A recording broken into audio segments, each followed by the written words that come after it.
오늘 주신 말씀 함께 보시도록 하겠습니다. 오늘 말씀은 창세기 17장 9절부터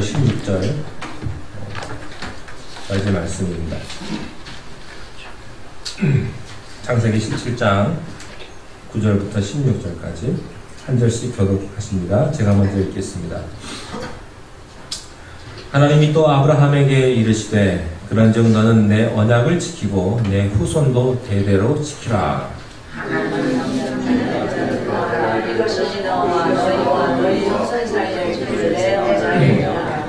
너희는 포피를 베어라. 이것이 나와 너희 사이의 언약의 표징이니라.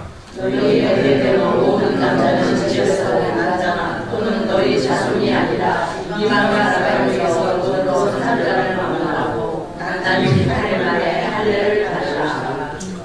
너희 집에서 난 자든지 너희 돈으로 산 자든지 할례를 받아야 하리니 이에 내 언약이 너희 살에 있어 영원한 언약이 되려니와 할례를 받지 아니하니라. 곧 그 포피를 베지 아니할 자는 백성 중에서 끊어지리니 그가 내 언약을 배반하였습니다.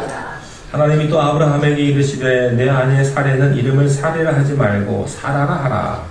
내가 그에게 복을 주어 그가 그에게 아들을 낳아주게 하며 내가 그에게 복을 주어 그를 여러 민족의 어머니가 되게 하리니 민족의 여러 왕이 그의 입에서 나리라. 아멘.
기도하시겠습니다.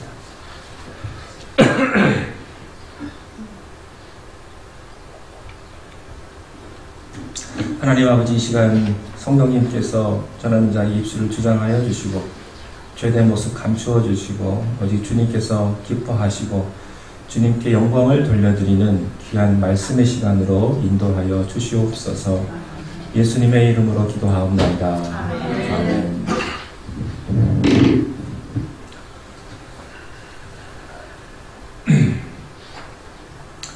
민수기 23장 19절 말씀에 보면 이런 말씀이 있습니다.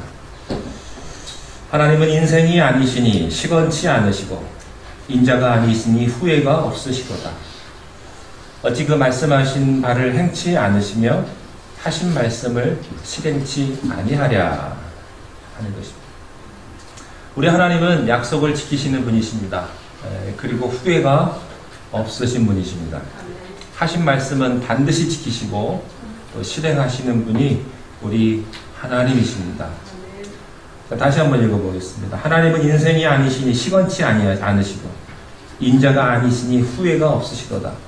어찌 그 말씀하신 바를 행치 아니시며 하신 말씀을 실행치 않으시랴. 하나님은 13년 동안 믿음의 휴먼 상태에 빠져 있는 아브라함에게 찾아가셨습니다. 아브라함은 잊었습니다. 그러나 하나님은 잊지 않으셨습니다. 아브라함은 포기했습니다. 그러나 하나님은 포기하지 않으셨습니다. 여러분은 포기했을지라도 하나님은 포기하지 않습니다. 여러분은 잊었을지라도 하나님은 잊지 않으십니다. 13년 만에 이스마엘을 낳은 후에 하나님께서 아브라함에게 나타나셔서 언약의 말씀을 하셨습니다. 그것이 지난주의 말씀이었습니다. 오늘은 그 언약의 말씀을 하신 이후에 하나님께서 당부의 말씀을 덧붙이십니다. 이것은 꼭 지켜달라, 꼭 이렇게 해달라라고 하는 하나님의 당부의 말씀입니다. 그것이 9절입니다. 우리 17장 9절 말씀을 함께 읽겠습니다. 시작. 하나님이 아브라함에게 이르시되 그런즉 너는 내 언약을 지키고 내 후손도 대대로 지키라. 내 언약을 지키고 내 후손도 대대로 지키라. 지키고 지키라. 이 말씀을 지금 하나님께서 아브라함에게 하시는 겁니다. 성경에서 볼 수 있는 일관된 하나님의 메시지는 나의 말을 지키라, 나의 말을 준행해라, 나의 말을 순종해라 하는 말씀입니다. 지키고 지켜라. 너만 지킬 뿐만 아니라 내 자녀들까지 지키게 하고 뿐만 아니라 자자손손 이 하나님의 약속을 기억해서 지키게 해달라 하는 것입니다. 조금도 의심하지 말라. 의심하지 말고 주의 말씀을 기억하고 순종하여 내 말씀을 지키면 내가 너희를 축복해 주겠다 하는 하나님의 당부의 말씀입니다. 사실 아브라함은 13년 동안 하나님과 떨어져 살았기 때문에 하나님의 말씀을 신뢰하기보다는 현실과 자기의 생각을 더 의지하는 편이었습니다. 하나님을 신뢰하는 분들은 계속해서 신뢰하게 됩니다. 성경을 가끔 읽는 분들은 성경이 잘 읽혀지지가 않습니다. 매일 읽는 사람은 더 잘 읽혀집니다. 교회를 계속 나오는 사람들은 하나님과 더 가까이 있습니다. 그러나 오랜만에 가끔 하나님 앞에 나와서 예배드리는 분들은 하나님과의 관계를 다시 맺는 게 굉장히 껄끄럽고 불편하고 어렵습니다. 그리고 이상합니다. 사람은 자기 시대에는 믿음을 가질 수 있지만 자기 후대에까지 믿음을 갖게 하는 일은 쉽지가 않습니다. 아버지 시대는 하나님을 잘 믿습니다. 그러나 아들 시대에는 예수님을 잘 믿고 교회 생활을 잘하느냐? 그것은 쉬운 일이 아닙니다. 아들까지는 또 됩니다. 그러나 손자는 어렵습니다. 그래서 사람들은 이렇게 말을 합니다. 나는 믿지만 너는 너 식대로 살아라. 이렇게 이야기를 합니다. 그리고 포기합니다. 그러나 성경은 그렇게 말하지 않습니다. 내 자손까지도 내 후손까지도 이 약속을 믿고 지키게 하라. 그러면 축복이 그들에게 흘러넘치게 될 것이다 하는 것입니다. 여러분은 자녀들의 믿음을 위해서 어떤 일을 하셨습니까? 여러분, 아이가 낳아놓기만 하면 자기가 알아서 스스로 자랍니까? 그렇지 않죠.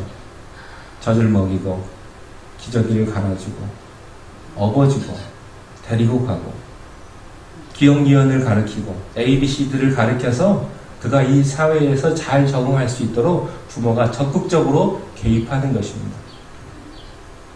여러분, 여러분의 자녀들을 그냥 놔두시면 믿음이 자라지 않습니다. 알아서 하겠지. 알아서 안 됩니다. 간섭해야 합니다. 강요해야 합니다. 자녀를 귀찮게 하셔야 합니다.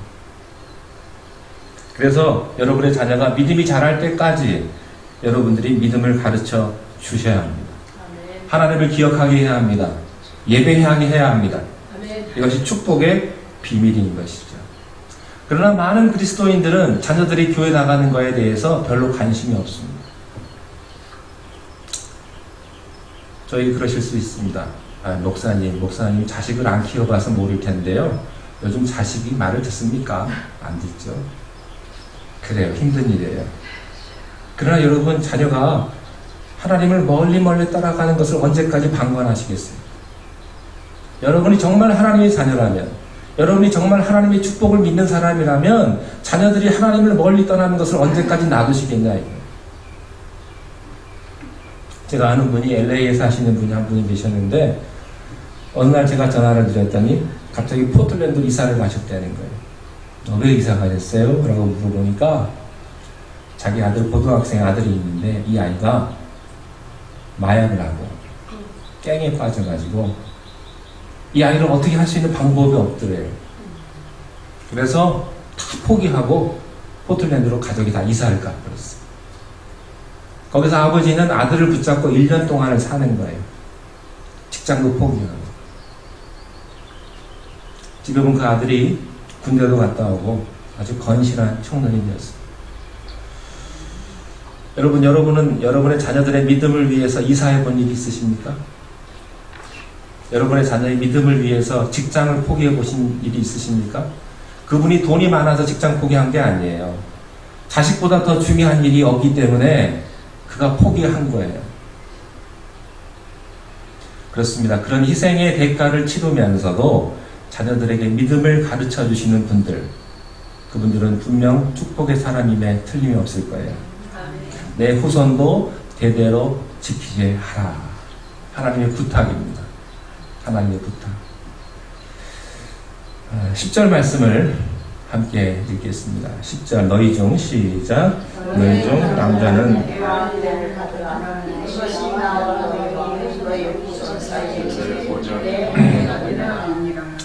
하나님께서는 이 아브라함과의 약속, 이 축복의 비밀을 잊지 않기 위해서 하나님께서 아브라함에게 어떤 한 예식을 행하게 합니다.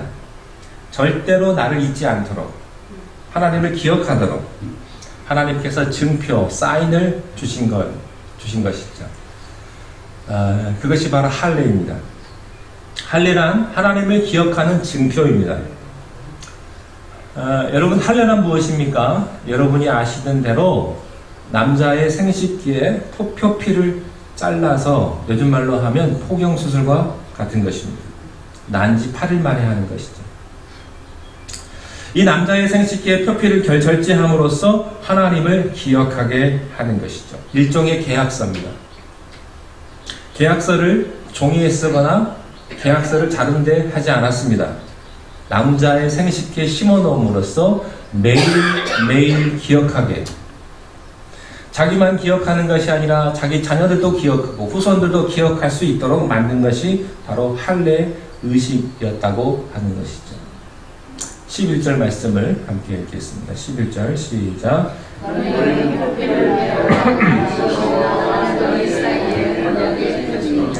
이것이 언약의 표징입니다. 언약의 표징, 이것이 곧 할례였습니다.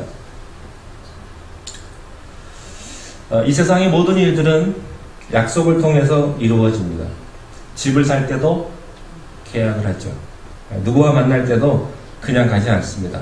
약속을 하고 그 장소, 약속한 장소로 가는 것입니다. 어떤 분한테 우연히 통화가 됐는데 저한테 그러시더라고요. 왜 안 와요? 언제 와요? 제가 약속한 일도 없는데. 약속해야 가지요. 모든 걸 약속하고 하는 것입니다. 하나님과 인간 사이에도 약속이 있습니다. 하나님은 사람에게 약속하고 응답하시지 무조건 아무 생각 없이 즉흥적으로 하나님은 일하지 않으십니다. 반드시 약속하고 일하십니다. 이것이 인격입니다. 인격이 없는 사람들은 약속하지 않고 일을 합니다. 인격이 있는 사람들은 약속하고 약속을 지키는 사람입니다. 인격이 없는 사람은 약속을 하고도 약속을 배신하는 것이죠. 이 약속은 사람 사이에서도 관계가 성립하는 하나의 방법입니다. 나라와 나라 사이에도 약속이 이루어지며 개인과 개인, 사회와 사회, 기업과 기업 간에도 약속을 통해서 이루어집니다. 이것을 가리켜서 우리는 신용사회라고 말을 합니다. 약속이 잘 지켜지는 사회입니다. 신용이 잘 지켜지면 아주 편안한 사회가 됩니다. 그러나 신용이 없는 사회는 지옥과 같습니다. 모든 것을 의심하고 모든 것을 확인해야만 하기 때문에 거기에 드는 비용이 엄청난 것이죠. 자, 내가 어떤 사람을 한 사람 썼어요. 그리고 그 사람이 무슨 일을 하도록 했습니다. 근데 이 사람이 못 믿어온 사람입니다. 그래서 다른 사람을 또 사서 그 사람이 믿을 만한 사람인지를 또 조사를 시킵니다. 근데 다시 고용한 사람을 또 내가 믿을 수가 없는 거예요. 그래서 그 조사한 사람을 또 조사하도록 사람을 만드는 것이죠. 이것이 약속이 없는 사회의 비극입니다. 부부는 약속입니다. 그들은 결혼하기 전에 약속을 합니다. 죽을 때까지 변치 않길. 그러나 인간의 본질은 배신이에요. 부부 사이의 약속이 지켜지지 않는 것입니다. 부부뿐만이 아닙니다. 부모와 자녀 사이에도 약속이 있습니다. 약속의 문제는 이것입니다. 약속을 지킬 수 있느냐 없느냐 하는 것입니다. 약속이 지켜지지 않는 것을 우리는 배신이라는 말을 쓰고, 따라서 모든 사람은 배신의 상처가 있습니다. 배신하는 것이고 배신받는 것이고. 인간이 가지고 있는 두 가지 본질적인 상처가 이거예요. 하나는 배신의 상처고 하나는 거절의 상처입니다. 거절을 받았기 때문에 우리는 거절을 받지 않기 위하여 몸부림을 치는 것이고, 우리는 배신받지 않기 위해서 남을 먼저 배신하는 것입니다. 그것이 인간이 가지고 있는 본질적인 상처입니다. 하나님께서 아브라함에게 약속을 하시고 표징을 주셨습니다. 그것은 지울 수 없는 것, 바꿀 수 없는 것, 확실하다고 하는, 어디 가나 기억할 수 있는, 매일매일 기억할 수 있는 것, 그것이 바로 할례였습니다. 따라서 할례는 그 자체보다 더 중요한 것은 바로 하나님의 약속이라고 하는 것이죠. 12절 말씀 함께 읽겠습니다. 12절 시작. 너희 그대로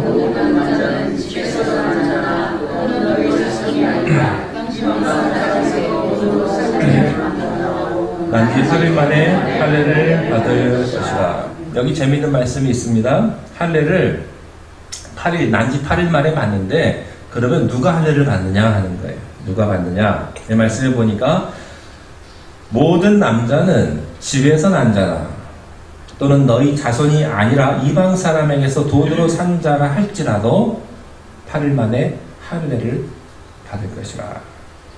자, 하나님께서 아브라함과 약속을 하셨는데, 아브라함 집안에 있는 아브라함 자녀이거나 아브라함 자녀가 아니라 할지라도 돈으로 산 자가 뭐겠어요?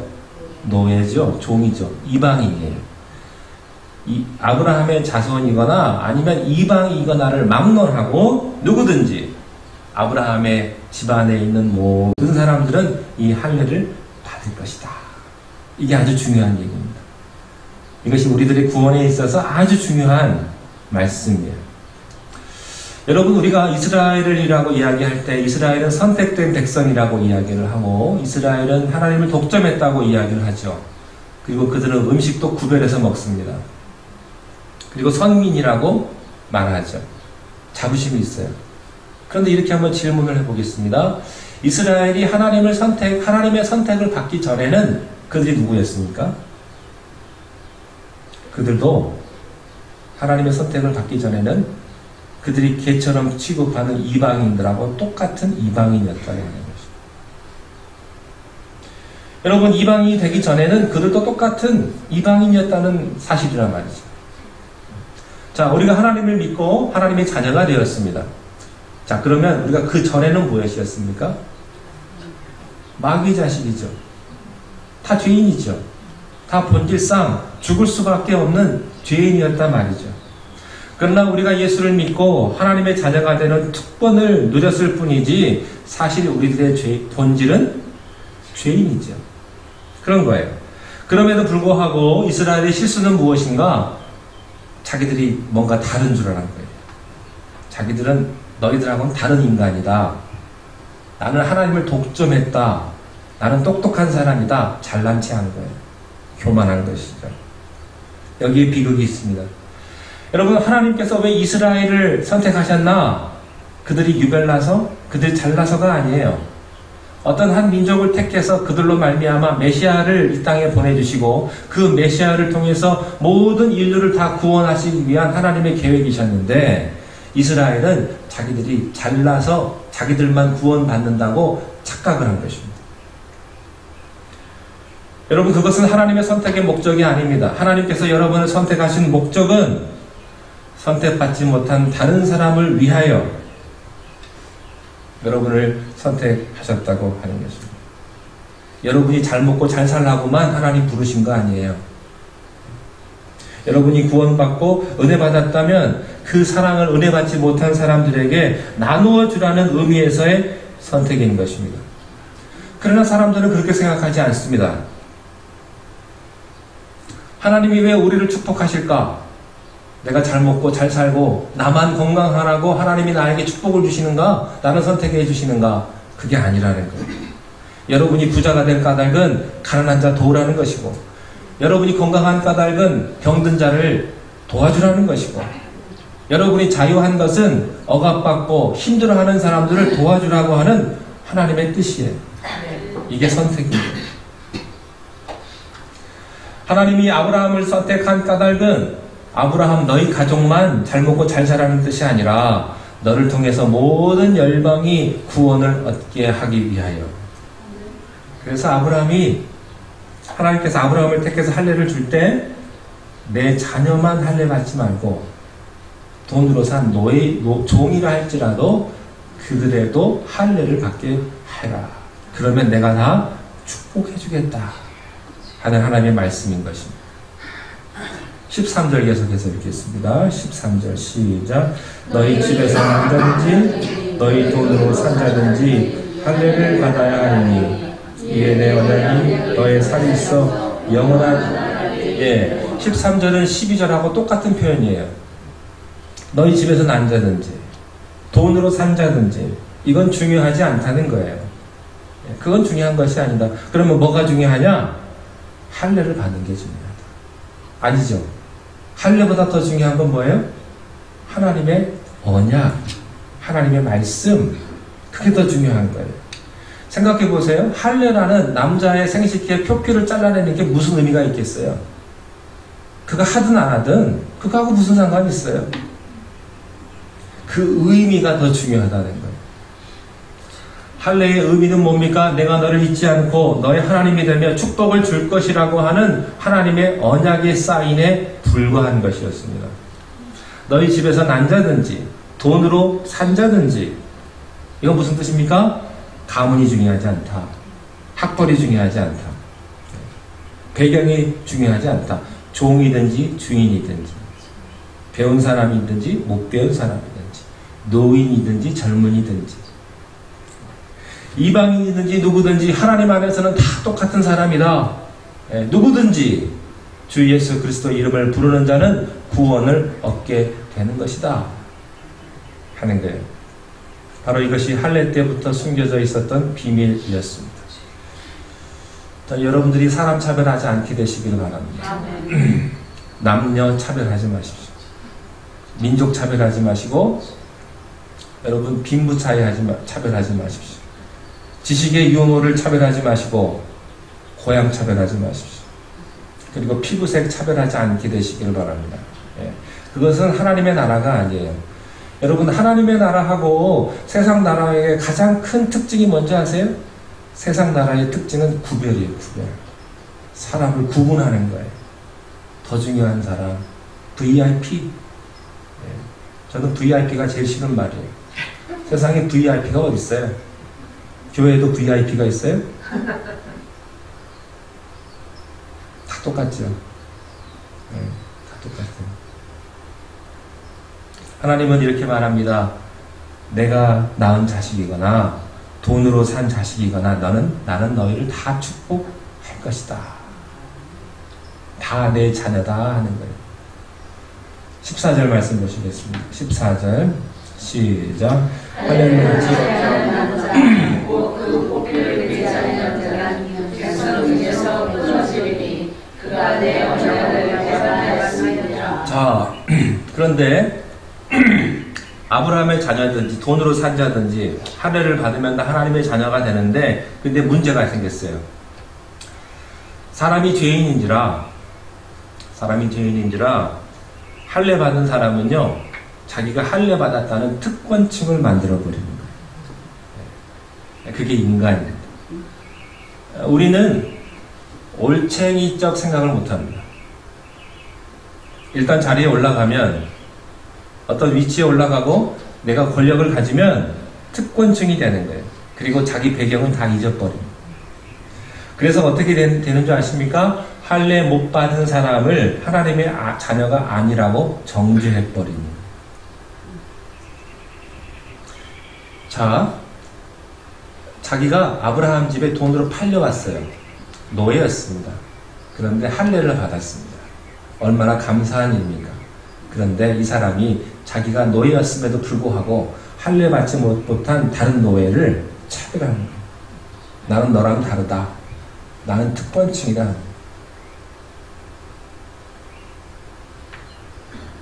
여수에서 배를 타고 가면 소록도라는 데가 있습니다.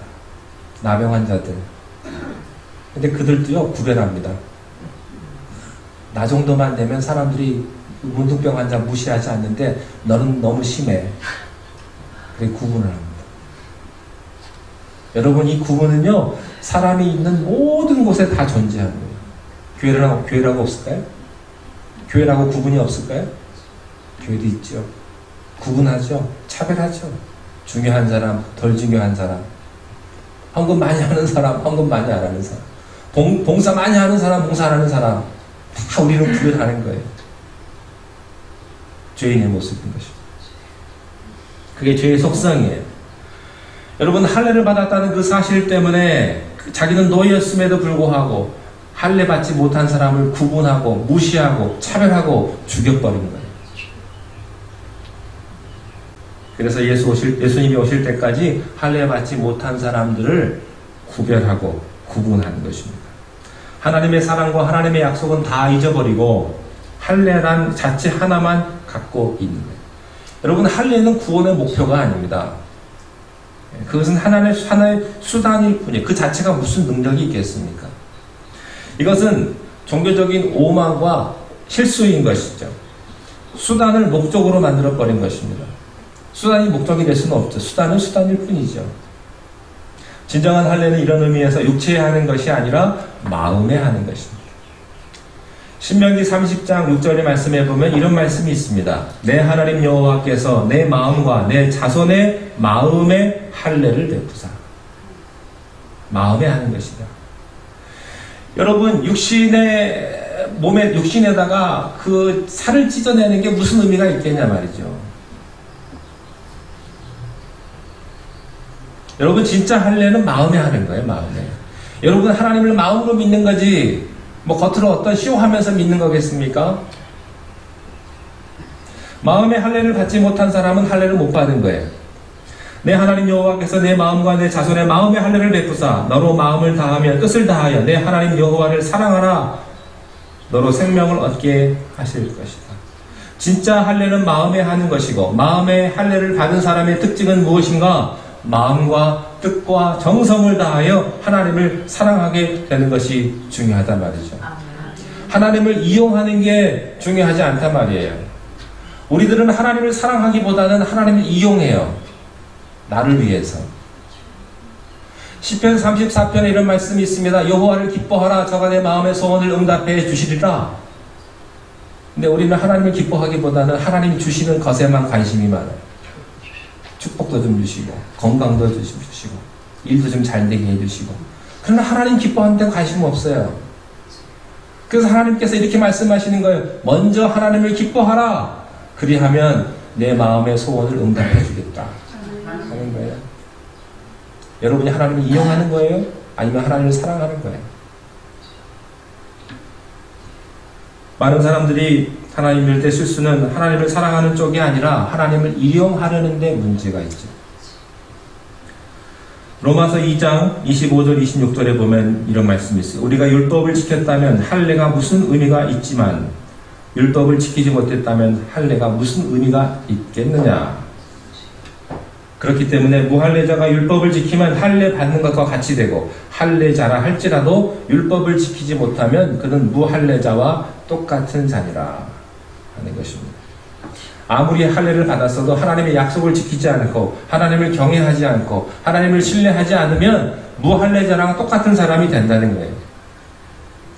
로마서 2장 28절 29절에서 계속해서 이렇게 말씀하십니다. 물은 표면적 유대인이 아니요 표면적 육신의 할례가 아니니라. 오직 이면적 유대인이며 할례는 마음에 알지니 영에 있고 마음에 있고 율법 조문에 있지 않다. 율법 조문 레터에 있지 않다. 글에 있지 않다 하는 거예요.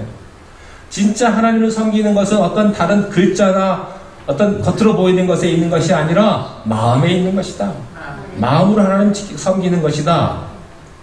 여러분 중요한 것은 하나님의 말씀이고 하나님의 축복인 것입니다. 저는 여러분들이 형식적이지 되지 않게 되시기 바랍니다.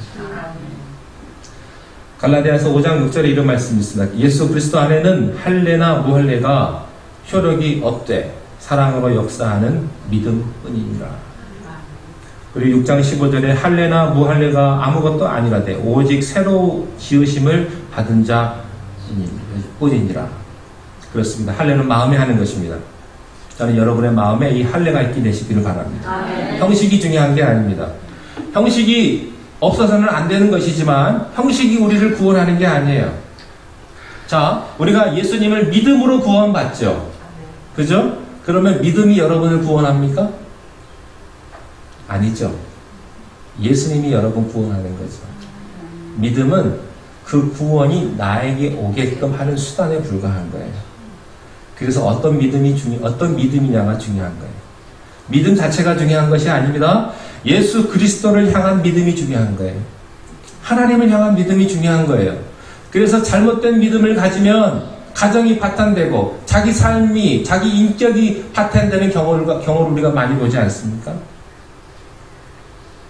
예수 그리스도를 찾는 믿음, 그것이 진짜 믿음이라고 하는 것입니다. 자, 마지막으로 우리 15절, 16절 말씀을 함께 읽겠습니다. 시작. 하나님이 또 아브라함에게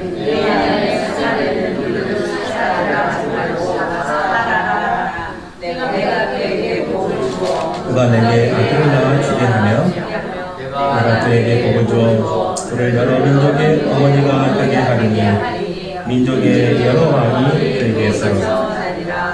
하나님께서 아브라함에게 할례를 명하신 다음에 한 가지를 더 말씀하십니다. 그것은 사레의 이름을 바꾸라고 하는 것입니다. 자, 지난주에는 하나님께서 아브라함의 이름을 바꾸게 해주셨죠. 아브라함으로. 그 뜻은 무엇입니까? 열국의 아비. 사레는 사라로 바꿔주십니다. 그 뜻은 무엇입니까? 열국의 어머니. 여기서 발견하는 것은 무엇입니까? 남자나 여자나 똑같다는 것입니다. 네, 결코 남자가 여자보다 앞서거나 우월하지 않다는 거예요. 아담과 이브가 똑같습니다. 여러분, 하나님이 계신 곳에서는요 평등합니다. 그러나 죄가 있는 곳에는요 구별이 있습니다. 구분이 있습니다. 하나님은 아브라함뿐만 아니라 사라에게도 똑같은 축복을 해 주십니다. 여러분, 여자는 남자보다 낮은 사람이 아닙니다. 함께 구원을 받는 사람입니다. 똑같습니다. 그래서 여자의 위치는 남자의 백이 아닙니다. 남자의 사이드입니다. 옆에 있는 거예요. 함께 가는 것입니다. 남자나 여자나 똑같이 하나님의 사랑으로 한피받아 구원받은 존재라고 하는 사실입니다. 여러분, 다 똑같습니다. 교회에 구분은 없습니다. 목사나 권사나 집사나 장로나 높은 사람이 누가 있습니까? 왜 권사의 직분을 줬을까요? 봉사 더 많이 하라고.